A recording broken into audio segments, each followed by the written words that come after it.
রাস্তায় মানুষ, school college ছাত্রছাত্রীরা সবই রাজপথের মধ্যে, দল সংগঠন তথা জনসাধারণ যারাই আছে সবই কিন্তু এই রাস্তার মধ্যে প্রতিবাদ করতেছে। কারণ যেই স্কুলের ছাত্রীর লগে এরকম জঘন্য একটা ঘটনা ঘটছে, সেই ঘটনার দাবি জানায় আজকে এই রাজপথের মধ্যে সবই ঘুরতেছে। আজকে ডিং অঞ্চলবাসী যারা এরকমভাবে প্রতিবাদ করতেছে, অবশ্যই একেবারে রাইট করতেছে। আর যারা দর্শনকারী বা এরকম জঘন্য কামের লগে জড়িত আছে তারা সবাইরে যাতে কঠোর থেকে কঠোর শাস্তি হয়, এটা আমরা দাবি জানাই।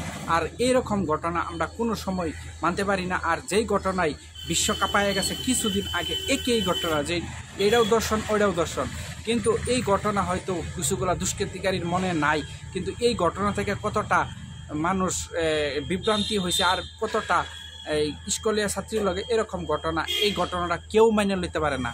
এই কারণে আজকে স্কুল কলেজ বন্ধ করে বাজার পুহর, দোকান পুহর যত কিছু আছে সব বন্ধ।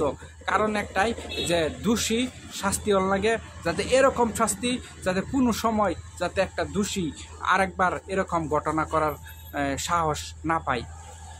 আজকে অনেক মহিলারা রাজপথের মধ্যে নামিয়া কইতেছে এই জায়গার মধ্যে নাকি মুখ্যমন্ত্রী আন লাগবো।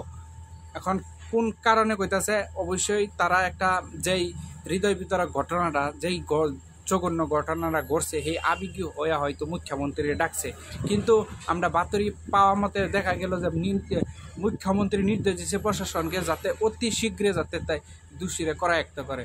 অবশেষে দেখা শোনা গেছে যে 2 জন ছাত্রছাত্রীরা রাজপথের মধ্যে নামিয়া প্রতিবাদ করতেছে। কারণ একটাই, যে দোষী শাস্তি হয়।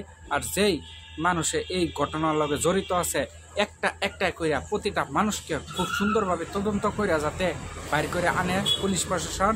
আর এই ঘটনার লগে যেই মানুষই জড়িত আছে কঠোর থেকে কঠোর শাস্তি হওয়া উচিত। এটা কোনো ধর্মের ভিত্তিক না, এটা একটা মানবতার খাতিরে বা মানবতা দেখা যে এরকম একটা শাস্তি হোক, যে শাস্তি আর পুনরায় যাতে কেউই এরকম ঘটনা সংঘটিত না করে। এটাই আমরা প্রতিবাদ আর এটাই আমরা দাবি। আর যদি যতক্ষণ দোষী শাস্তি না পাই, অবশ্যই আমরা যারা সচেতন নাগরিক আছে এটার বিরুদ্ধে প্রতিবাদ করে যায়।